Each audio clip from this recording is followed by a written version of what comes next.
اعوذ باللہ من الشیطان الرجیم، بسم اللہ الرحمن الرحیم۔ ابھی ہماری صورت شروع ہوگی، سورۃ الفیل۔ فیل کس کو کہتے ہیں؟ فیل عربی میں ہاتھی کو کہتے ہیں۔ اس کا ایک تاریخی پس منظر ہے اس سورت کا۔ آپ نے پیچھے سورہ بروج میں پڑھا نا، نبی علیہ الصلوۃ والسلام کی پیدائش سے 70 سال پہلے اصحاب الاخدود کا واقعہ۔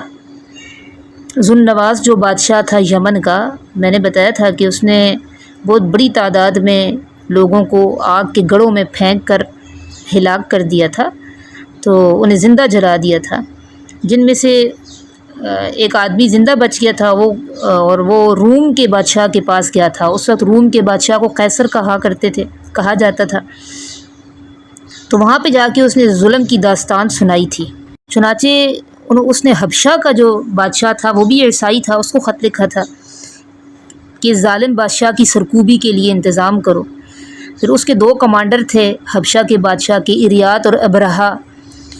ان کی کمان میں اس نے ایک فوج تیار کی تھی، اور میں نے بتایا تھا ذو النواس کی جو فوج تھی اس کو شکست ہوئی تھی، اور ذو النواس نے اپنے گھوڑے سمیت دریا میں چھلانگ لگا دی تھی اور وہ ڈوب کر مر گیا تھا۔ اچھا، پھر کیا ہوا تھا؟ یہ حبشہ کے یہ 2 کمانڈر تھے، اریات اور ابرہہ، ان کو فتح حاصل تو ہو گئی تھی، لیکن آپس میں ان کے اختلافات پیدا ہو گئے تھے۔ آپس کی ان کی جنگ شروع ہو گئی، اور اس جنگ میں اریات مارا گیا تھا، ابرہہ جو ہے وہ پھر یمن پر قابض ہو گیا تھا، اور حبشہ کے ہی بادشاہ نے اسے یمن میں اپنا گورنر بنا دیا تھا۔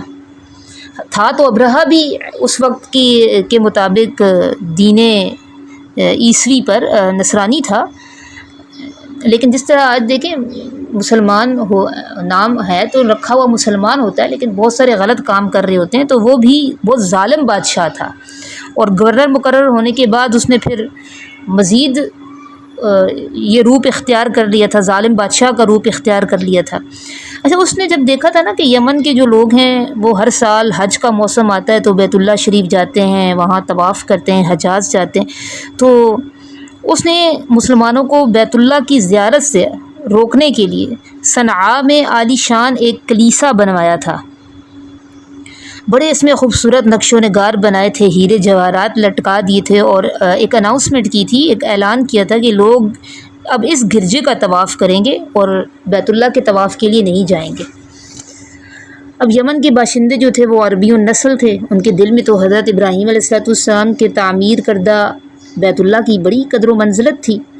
اگرچہ دین ابراہیمی کی اصل شکل انہوں نے بگاڑ لی تھی، وہ شرک میں مبتلا ہو چکے تھے، لیکن روایتی طور پر کعبۃ اللہ کی محبت ابھی بھی ان کے دلوں میں موجود تھی۔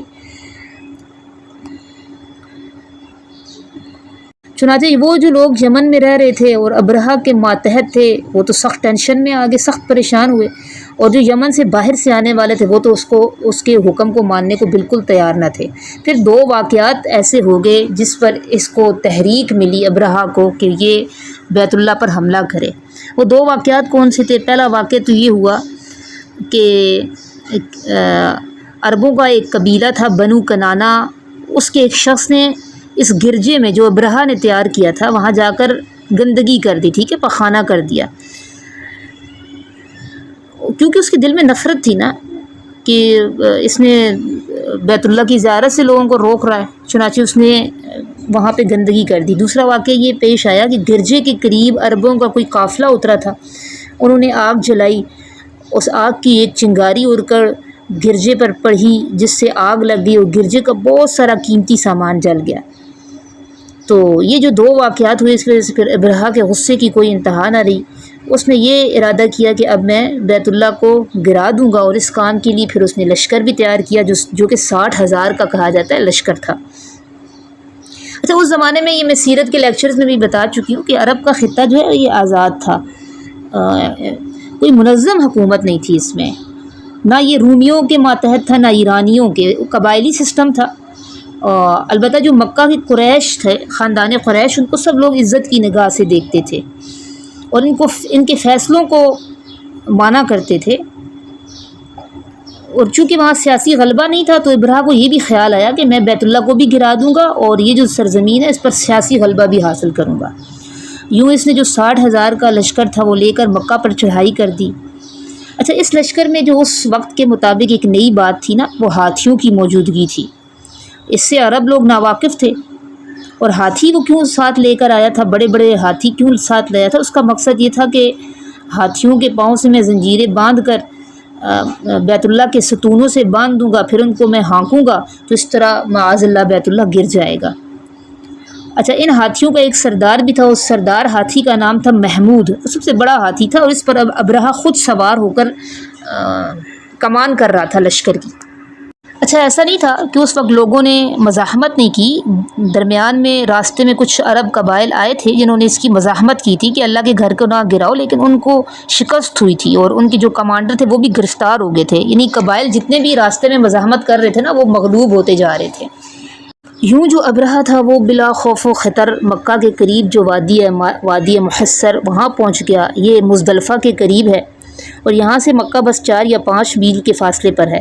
یہاں اس نے جا کر پڑاؤ کر لیا اور مکہ میں اپنا ایک پیغمبر، ایک قاصد بھیجا کہ بھئی ہم تو بیت اللہ کو گرانا چاہتے ہیں، اگر تم مکہ والے تعرض نہیں کرو گے نا تو تمہیں کچھ نہیں کہا جائے گا۔ اس وقت مکہ کے سردار نبی علیہ الصلوۃ والسلام کے دادا عبد المطلب تھے۔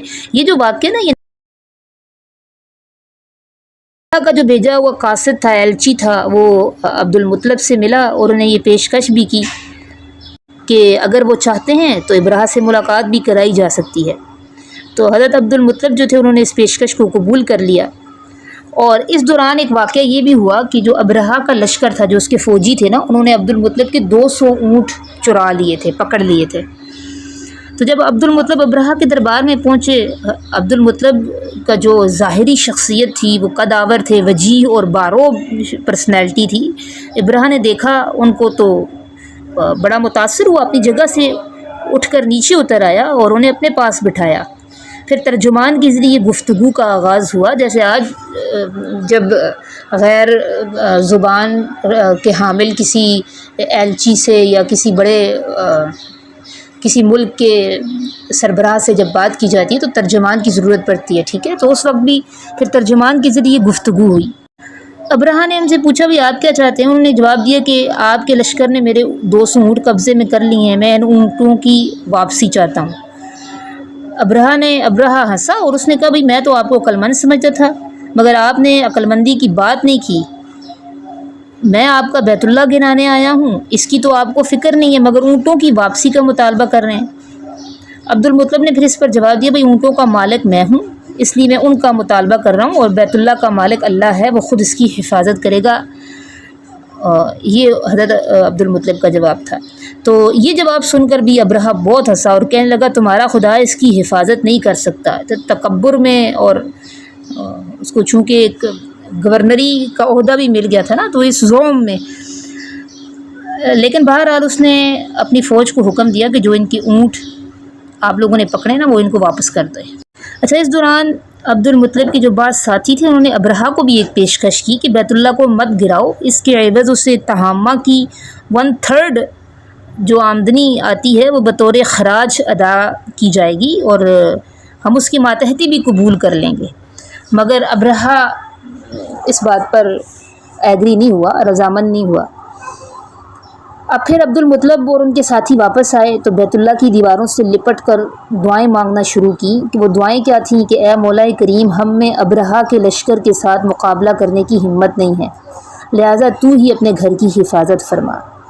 اور انہوں نے عام اعلان یہ بھی کر دیا کہ مکہ شہر کو لوگ خالی کر دیں ورنہ ابرہہ کا لشکر انہیں تباہ کر دے گا۔ چنانچہ لوگوں نے اپنا سامان اٹھایا اور ادھر ادھر پہاڑوں پر چلے گئے۔ اب ابرہہ نے لشکر کو مکہ کی طرف چڑھائی کا حکم دیا، لیکن اللہ کی قدرت دیکھیے، ایسا ہوا کہ جب وہ بڑے ہاتھی کو، جس کا نام میں نے بتایا محمود تھا، مکہ کی طرف ہانکتا تو وہ گھٹنے ٹیک دیتا، باقی جس سمت بھی اس کو چلاتا، جس ڈائریکشن پہ اس کو لے کے چلتا وہ چلنے لگتا، مکہ کی طرف نہیں چلتا تھا۔ اب ابرہہ کے دل میں طرح طرح کے خیالات آ رہے تھے کہ شاید کسی نے جادو کر دیا یا کوئی شرارت ہے کہ ہاتھی اس طرف جانے کا نام ہی نہیں لے رہا۔ پھر عین اسی وقت کیا ہوا کہ جدہ، یا کہا جاتا ہے کہ بحر شعیب کی طرف سے چھوٹے چھوٹے پرندوں کے غول آنے لگے، اب یہ جو پرندے تھے عجیب و غریب سرخ چونچ والے پرندے تھے، اس سے پہلے لوگوں نے کبھی دیکھے بھی نہیں تھے۔ ان پرندوں کے پنجوں میں بھی، دونوں پنجوں میں بھی اور منہ میں بھی کنکر تھے، ٹھیک ہے، 3 کنکر تھے جو انہوں نے ابرہہ کے لشکر پر پھینکنا شروع کر دیے۔ اب دیکھیں وہ جو کنکر تھے نا، چھوٹے چھوٹے کنکروں میں اللہ نے ایٹم سے زیادہ طاقت ڈال دی تھی۔ جس بھی سپاہی کو وہ لگتا جسم سے آر پار ہو جاتا۔ اور حضرت اکرمہ رضی اللہ تعالیٰ عنہ کی روایت میں ہمیں پتہ چلتا ہے کہ وہ کنکر جسم کے جس حصے پر لگتا نا، وہاں چیچک جیسے دانے بن جاتے اور ان میں زہریلا مواد بھر جاتا اور وہ بندہ ہلاک ہو جاتا۔ ہاتھیوں کو جب وہ لگے تو وہ چیخنے چنگاڑنے لگے اور انہوں نے ابرہہ کے لشکر کو ہی روندنا شروع کر دیا، اور ہاتھیوں کے روندنے سے بھی بہت سارا لشکر ہلاک ہو گیا، کچھ زخمی ہوئے، خود ابرہہ بھی زخمی ہوا۔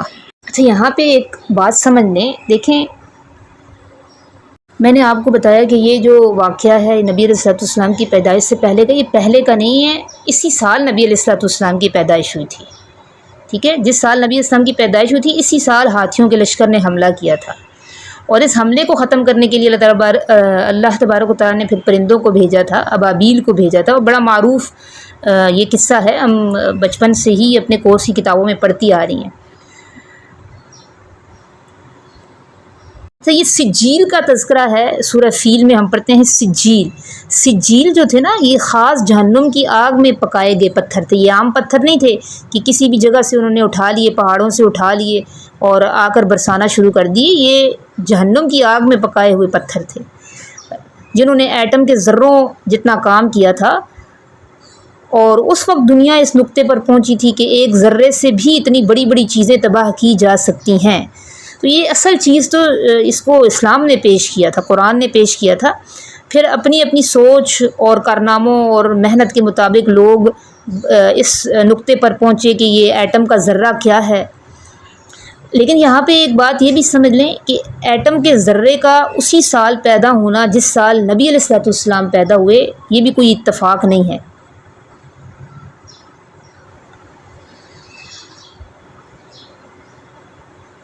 سائنس کہتی ہے نا کہ ایٹم کا جب چھوٹا سا ذرہ بھی جب پھٹتا ہے تو پہاڑوں جیسی طاقت رکھتا ہے۔ تو اللہ تعالیٰ نے صدیوں کے بعد انسانوں کو ایٹمی ہتھیاروں کے ذریعے ہمیں یہ حقیقت سمجھا دی، لیکن اصل اشارہ واقعہ فیل میں اللہ نے پہلے ہی دے دیا تھا۔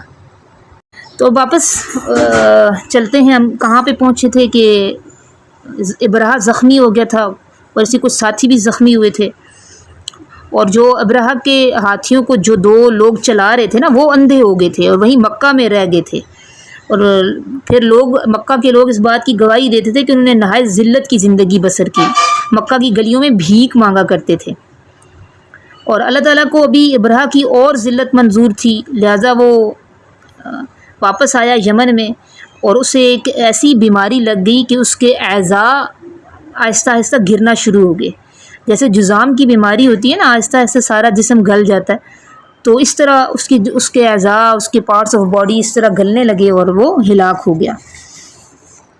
تو اصحاب فیل کے اس واقعے میں نا عبرت کیا ہے کہ شاعر اللہ کی توہین کرنے والوں کو اللہ تعالیٰ اسی طرح ذلیل و رسوا کرتے ہیں اور عبرت کا نمونہ بناتے ہیں۔ اور میں آپ کو بتائی تھی کہ نبی علیہ السلام کی پیدائش جو ہے وہ 50 یا 55 سال بعد نہیں، دن کے بعد، یعنی یہ جو واقعہ ہوا تھا آپ وسلم کی ولادت عام الفیل میں ہوئی تھی نا، اس واقعے کی 50 یا 55 دن کے بعد یہ واقعہ پیش آیا تھا۔ اچھا یہاں پہ ایک اور بھی بات سمجھنے کی ہے کہ واقعہ فیل تو ایک معجزہ تھا، اور اس وقت اہل مکہ کے پاس 60,000 اور ہاتھیوں کے اتنے بڑے لشکر کو روکنے کی طاقت بھی نہیں تھی، اور اللہ نے یہ ثابت کیا کہ یہ گھر اللہ کی حفاظت میں ہے۔ لیکن دیکھیں اس کا یہ مطلب نہیں ہے کہ قیامت تک اب ہر حملے میں پرندے ہی آئیں گے۔ کیوں؟ اس لیے کہ دنیا جو ہے وہ دار الاسباب ہے، اللہ تعالیٰ نے اس دنیا کو اسباب سے جوڑا ہوا ہے، مسلمانوں کو یہ حکم دیا گیا ہے کہ وہ اپنے مقدس مقامات کی حفاظت کی طاقت خود پیدا کریں۔ اگر مسلمان غفلت برتیں گے یا آپس میں لڑیں گے اور مقاصد سے غافل ہو جائیں گے نا، تو پھر اللہ تعالیٰ آزمائش میں ڈالتے ہیں۔ تاریخ اس بات کی گواہ ہے۔ دیکھیں یزید بن معاویہ کے دور میں منجنیق سے کعبہ پر سنگ باری ہوئی تھی، غلاف کعبہ کو آگ بھی لگی تھی۔ حجاج ابن یوسف نے حضرت عبداللہ ابن زبیر کے دور میں کعبہ پر حملہ کیا تھا اور بیت اللہ کو نقصان پہنچایا تھا۔ پھر قرامتہ کا فتنہ، یہ بھی ہماری تاریخ کا حصہ ہے، اس کا بھی میں نے تذکرہ کیا تھا اس میں سیرت کے لیکچرز میں۔